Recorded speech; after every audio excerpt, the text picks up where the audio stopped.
Então, pessoal, com relação à ficha de dependentes, não há tanta dificuldade a respeito do seu preenchimento.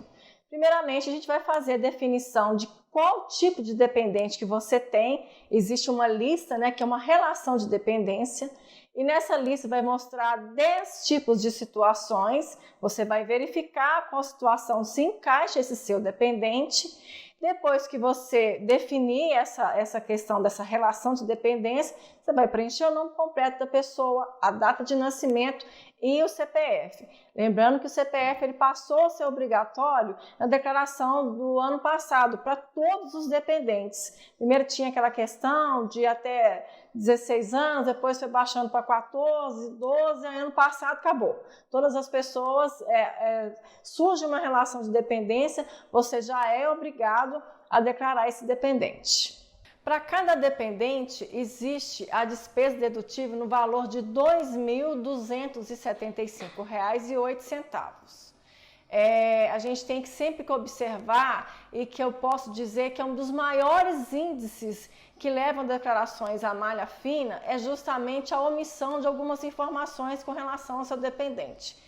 Então, quando há essa relação de dependência e esse dependente ele está na sua declaração, você tem que observar alguns aspectos.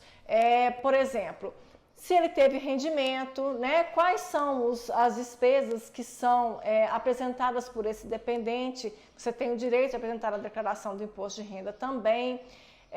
Se há algum tipo de rendimentos isentos e não tributáveis, então, ou seja, não é somente você inserir os dados do dependente na ficha de dependentes e acabou, não. Você tem os seus ônus e seus bônus. Os seus ônus, no caso, se o dependente possui algum rendimento.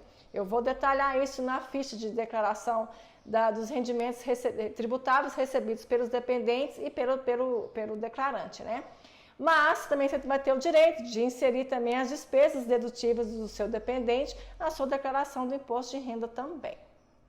A gente vai abordar agora a ficha de alimentando. Antes de eu falar sobre a ficha de alimentando, eu vou fazer um comparativo do que é o alimentando e do que é o dependente. O alimentando é aquela pessoa no qual houve um acordo judicial homologado, uma sentença judicial, aonde que se determina que haja o pagamento da pensão alimentícia para essa pessoa. Então, muitas pessoas confundem a figura do alimentando e do dependente na declaração do imposto de renda. E são coisas distintas. Vou dar um exemplo para vocês. Um pai e uma mãe têm um dependente, um filho com os pais separados, e houve na sentença de divórcio a determinação do juiz que a guarda ficaria com a mãe e o pai que seria o responsável pelo pagamento da pensão judicial alimentícia. Pois bem, mediante isso, qual seria a definição desse filho para ambos os pais? A mãe, o filho, ele torna-se dependente da mãe. E o pai, que é a pessoa que paga a pensão judicial alimentícia para o filho é o alimentando na declaração do imposto de renda dele. Então, algumas vezes, eu já tive algumas declarações que me apresentaram, aonde que o pai ou a mãe, eles inseriam o filho como dependente nas duas declarações, e também em alguns casos que ele colocava tanto como dependente, como dependente, como alimentando também. Então, ou seja, está totalmente errado. E muitas vezes as pessoas ignoram essa situação. Então, novamente falando, se são um filho de pais separados, se ele tem a obrigação do pagamento da pensão alimentícia, aquele filho alimentando para ele.